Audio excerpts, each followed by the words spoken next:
KLR the Photo Guru YouTube சேனலுக்கு உங்களை வரவேற்கிறேன். என் பெயர் KL ராஜா பன்சிங். இந்த வீடியோவில் நம்ம அடிக்கடி ஷூட் பண்ணக்கூடிய ஒரு இன்ட்ரெஸ்டிங்கான ஒரு சப்ஜெக்ட், கண்ணாடி வழியாக சில காட்சிகளை நம்ம படம் எடுக்கிறது, இல்லை கண்ணாடிக்கு உள்ளே இருக்கக்கூடிய சில பொருட்களை படம் எடுக்கிறது. இதுதான் வீடியோவுடைய ஒரு கண்டென்ட்டு. ஏன்னா பல சமயத்தில் நீங்கள் பார்த்துருப்பீங்க, நம்ம கண்ணாடி வழியாக நம்ம படங்கள் எடுக்கும்போது அது நமக்கு ஒரு சவாலாக இருக்கும். அது ஒரு DSLR கேமராவில் எடுத்தாலும் நீங்கள் பரவாயில்ல, இல்லை ஒரு மொபைல் ஃபோனில் எடுத்தால் கூட பரவாயில்ல. ஏன்னா காருக்குள்ளே இருந்து வெளியில் உள்ள சீன் இன்ட்ரெஸ்டிங்காக இருக்கும்போது அது படம் எடுக்காத யாருமே கிடையாது.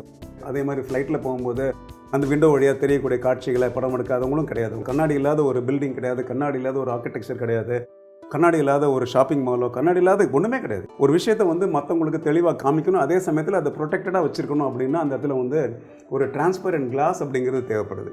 ஸோ அந்த டிரான்ஸ்பரண்ட் கிளாஸ் வழியாக நம்ம படம் எடுக்க வேண்டிய நிர்பந்தங்கள், அந்த சந்தர்ப்பங்கள் நமக்கு நிறைய வரும்.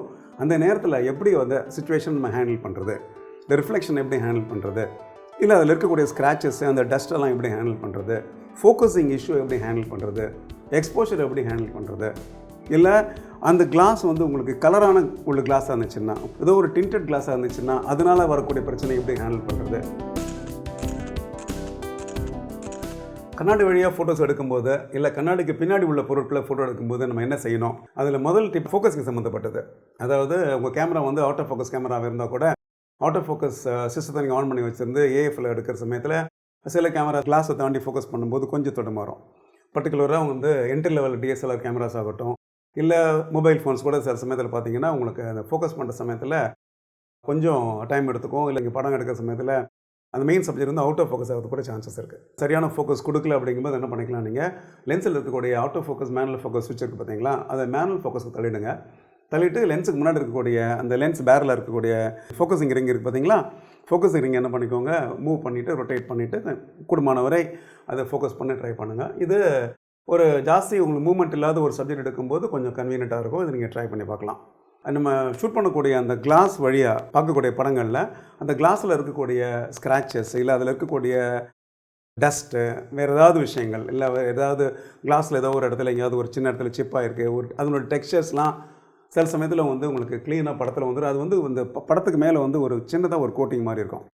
அது நாமளாக சின்னதாக பார்க்கும்போது உங்களுக்கு தெரியாது. அது கொஞ்சம் பெருசு பண்ணி பார்க்கலாம். பார்த்திங்க அப்படின்னா அந்த பிக்சர் அவ்வளோ தூரம் கிளியராக இருக்காது. இந்த சுச்சுவேஷன் நம்ம அடிக்கடி காரில் போகும்போது எடுக்கும்போது உள்ள படங்களில் நீங்கள் பார்க்கலாம், இல்லை ட்ரெயினில் போகும்போது எடுக்கக்கூடிய படங்களை பார்க்கலாம், இல்லை ஃப்ளைட்டில் போகும்போது எடுக்கக்கூடிய படங்களில் பார்க்கலாம். ஸோ என்னுடைய சஜஷன் என்ன கேட்டிங்க அப்படின்னா, அந்த மாதிரியான சமயத்தில் உங்களால் அந்த கிளாஸை க்ளீன் பண்ண முடிஞ்சதுன்னா நல்லா க்ளீன் பண்ணிக்கோங்க. கூடுமான வரை எவ்வளோ பக்காவாக க்ளீன் பண்ண முடியுமோ அவ்வளோ பக்காவாக க்ளீன் பண்ணிக்கோங்க.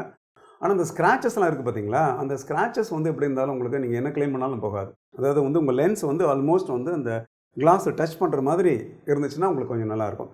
இதில் நான் 2 படம் காமிச்சிருக்கேன் உங்களுக்கு. நான் ஃப்ளைட்டில் போகும்போது மேலேருந்து எடுத்த ஒரு படத்தை காமிச்சிருக்கேன். அதில் என்னுடைய ஃபோன் என்ன பண்ண கேட்டிங்கன்னா, லிட்ரலி அந்த கிளாஸுடைய பக்கத்தில் வச்சு அப்படியே எடுத்தேன். அவ்வளோ பக்கத்தில் கொண்டு போகும்போது அதில் டஸ்ட்டோ ஸ்க்ராச்சோ இருந்தால் கூட அது உங்களுக்கு அவுட் ஆஃப் ஃபோக்கஸ் ஆகிடும். அதேமாதிரி இன்னொரு படம் காமிக்கிறேன். சிங்கப்பூரில் எடுத்த ஒரு படம். இது ஒரு ஜெயிண்ட் வீலில் ஒரு டிரான்ஸ்பரண்ட் கேப்சூலுக்குள்ளே நான் உட்காந்துருக்கேன்.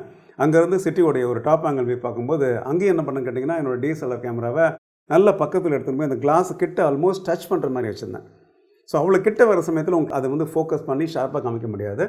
அண்ட் முடிஞ்சதுன்னா சில ஷார்ட்ஸ் எடுக்கும்போது என்ன பண்ணிக்கலாம், உங்களுடைய அப்பர்ச்சர் கூட நீங்கள் ஓப்பன் பண்ணிக்கலாம்.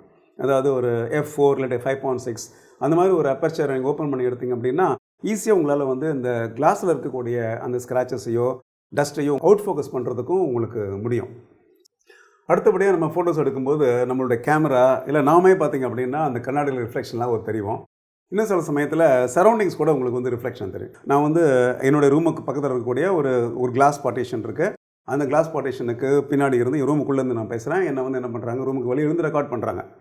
ஸோ இந்த மாதிரி விஷயங்கள் உங்களுக்கு மாடர்ன் பில்டிங்ஸில் ரொம்ப காமன். ஏன்னா கிளாஸ் அப்படிங்கிறது நம்மளுடைய ஆர்கிடெக்சரில் ஒரு ரொம்ப முக்கியமான ஒரு இடத்தை வைக்கக்கூடிய ஒரு மெட்டீரியல் உங்களுக்கு. அதனால் அது சம்மந்தப்பட்ட ஒரு ஃபோட்டோகிராஃபி வர சமயத்தில் அதை ஹேண்டில் பண்ணுறது அப்படிங்கிறது நமக்கு தெரிஞ்சால் தான் அந்த படங்கள் உங்களுக்கு அழகான முறையில் ரெக்கார்ட் ஆகும். அப்படிங்கிறது தான் இங்கே உள்ள முக்கியமான ஒரு பாயிண்ட்டு. ஸோ இந்த மாதிரி சமயத்தில் என்ன பண்ணலாம் கேட்டிங்க அப்படின்னா, இந்த ரிஃப்ளெக்ஷன்ஸ் அவாய்ட் பண்ணுறதுக்கு நம்ம CPL சொல்லக்கூடிய சர்க்குலர் போலரைசிங் ஃபில்டர் அதை நம்ம யூஸ் பண்ணலாம். இதை பற்றி நம்ம KLR தி ஃபோட்டோ குருவில் ஆல்ரெடி ஒரு வீடியோ டீட்டெயிலாக நம்ம பண்ணியிருக்கோம்.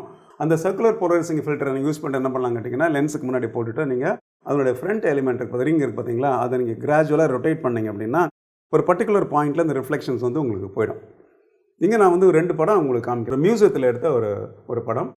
இதில் எல்லாமே வந்து கிளாஸுக்குள்ளே இருக்குது. நார்மலாக நீங்கள் பார்த்துருப்பீங்க மியூசியத்தில் எல்லாமே வந்து உங்களுக்கு கிளாஸுக்கு பின்னாடி வந்து அதை சேஃபாக ப்ரொடெக்ட் பண்ணி வச்சுருப்பாங்க. இங்கே என்ன பண்ணியிருக்கேன்னு கேட்டிங்கன்னா, நான் வந்து இந்த வீடியோ பர்பஸ்க்காக வேண்டி ஒரு பிக்சர் வந்து போலரைசிங் எஃபெக்ட் இல்லாமல் ஒன்று எடுத்திருக்கேன். அதே பிக்சரை வந்து போலரைசிங் எஃபெக்டோட, அதாவது போலரைசிங் ஃபில்டரை போட்டு, சிபிஎல் ஃபில்டரை போட்டு ரொட்டேட் பண்ணி இந்த ரிஃப்ளெக்ஷன்ஸை நான் ரிமூவ் பண்ணியிருக்கேன். நம்ம படம் எடுக்கக்கூடிய இடத்துல வந்து பேக்லைட் ஜாஸ்தி இல்லாமல் பார்த்துக்கணும். பேக்லைட் அப்படின்னா உங்களுக்கு சப்ஜெக்ட்டுக்கு பின்னாடி வந்து லைட் வர மாதிரி இருந்துச்சு அப்படின்னா, அந்த லைட் வந்து உங்களுக்கு இந்த கிளாஸ் வழியாக பூந்து வர சமயத்தில் அதில் இருக்கக்கூடிய எல்லா டீட்டெயில்ஸையும் உங்களுக்கு வந்து கேமராவுக்கு காமிச்சு கொடுத்துரும். பர்டிகுலர்லி ஃப்ரண்ட் லைட்டில் கிளாஸில் உள்ள டிஃபெக்ட்ஸ்லாம் தெரியாது, இல்லை ஒன்று ஸ்க்ராச்சஸ் தெரியாது, அதில் அழுக்கெலாம் கூட தெரியாது. ஆனால் வந்து பேக்லைட் ஹெவியாக இருந்துச்சு அப்படின்னா லைட் அதில் பாஸ் பண்ணி வர சமயத்தில் அந்த பேக்லைட்னால் அந்த படங்கள் பூரா வந்து உங்களுக்கு வந்து ஸ்பாயில் ஆகிறதுக்கு நிறைய சான்சஸ் இருக்குது. அதனால் கூடுமானவரை என்ன பண்ணுங்கள், அந்த பேக்லைட் சுச்சுவேஷனை கொஞ்சம் அவாய்ட் பண்ணுங்கள். சில சமயத்தில் நீங்கள் ஃப்ளாஷ் யூஸ் பண்ணி எடுக்கிற மாதிரி கூட சுச்சுவேஷன் வரலாம். ஸோ அந்த மாதிரி சமயத்தில் நீங்கள் ஃப்ளாஷ் யூஸ் பண்ணும்போது டேரெக்டாக அந்த கிளாஸுக்கு வந்து நேராக நிற்காம கொஞ்சம் கிராஸாக நிற்பேன். கொஞ்சம் இப்படி கிராஸாக நின்றுட்டு நீங்கள் ஃப்ளாஷ் நீங்கள் யூஸ் பண்ணுங்க அப்படின்னு கேட்டிங்கன்னா ஃப்ளாஷ் ரிஃப்ளெக்ஷன் வந்து கேமராவில் கேட்ச் ஆகாது. ஃப்ளாஷ் இப்படி வந்து இப்படி ஃபயர் ஆகிட்டு இப்படி போய்டும் உங்களுக்கு, அப்போ ரிஃப்ளெக்ஷன் உங்களுக்கு வராது. இன்னும் சில சமயத்தில் உங்களுக்கு கேமரா மவுண்டட் ஃப்ளாஷ் இல்லாமல் பவுன்ஸ் ஃப்ளாஷ் இருந்துச்சு அப்படின்னா, அதாவது உங்களோட ஃப்ளாஷோட ஹெட்டை நீங்கள் மேலே தூக்கி விட்டுட்டு நீங்கள் பவுன்ஸ் பண்ணி எடுக்கிற மாதிரி சுச்சுவேஷன் இருந்துச்சு அப்படின்னா, அந்த மாதிரி ஒரு எக்யூப்மெண்ட் உங்கள்கிட்ட இருந்துச்சு அப்படின்னா, ஐ திங்க் அது ஒரு நல்ல ஒரு வழி. அதாவது ஃப்ளாஷை டைரெக்டாக யூஸ் பண்ணாமல் பவுன்ஸ் பண்ணி யூஸ் பண்ணலாம். அப்போ கூட உங்களுக்கு வந்து இந்த ரிஃப்ளெக்ஷன்ஸ் வந்து ஜாஸ்தியாக கிளாஸ் கேட்சப் ஆகாது. இந்த பாயிண்ட்டு நம்ம வந்து கட்டாயமாக வந்து மைண்டில் வச்சுக்கணும். இன்னும் சில சமயத்தில் எக்ஸ்போஷர் கொஞ்சம் ப்ராப்ளமாக இருக்கும். கிளாஸ் வழியாக நீங்கள் வந்து ஒரு படத்தை எடுக்கிற சமயத்தில் குறிப்பாக வந்து ஒரு டிரான்ஸ்பரண்ட் கிளாஸ்னால் பரவாயில்ல. இப்போ பார்த்தீங்கன்னா நான் வந்து ஒரு டிரான்ஸ்பரண்ட் கிளாஸுக்கு பின்னாடி இருந்து பேசிகிட்டு இருக்கேன். பட் நம்ம போகிற இடத்துல எல்லாத்துலேயுமே டிரான்ஸ்பரண்ட் கிளாஸஸ் இருக்காது. அப்போ என்ன பண்ணிப்பாங்க, சில டிண்டட் கிளாஸஸ் இருக்கும். அப்போ உள்ளுக்குள்ள வரக்கூடிய லைட்டினுடைய இன்டென்சிட்டி ரொம்ப குறைஞ்சிடும் அப்படிங்கிறது ஒரு பாயிண்ட்டு. ரெண்டாவது, அந்த சன் கண்ட்ரோல் ஃபிலிமில் என்ன கலர் இருக்கோ அந்த கலர் வந்து படத்தில் அப்படியே உங்களுக்கு தெரியும்.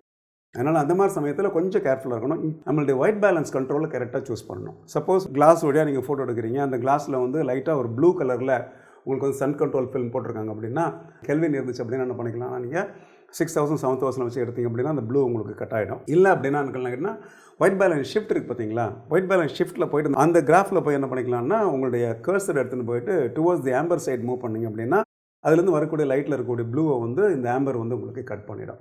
கிளாஸ் வழியாக தான் நீங்கள் படம் எடுத்திருக்கீங்க அப்படிங்கிறத நீங்கள் பார்க்குறவங்களுக்கு சொல்லணும்னு நினச்சிங்க அப்படின்னா, அந்த கிளாஸுடைய எட்ஜஸ் இருக்குல்லையா, அது அந்த ஃப்ரேம் என்ன பண்ணிக்கலாம், உங்களுடைய காம்போசிஷனில் நீங்கள் உள்ளே கொண்டு வரலாம்.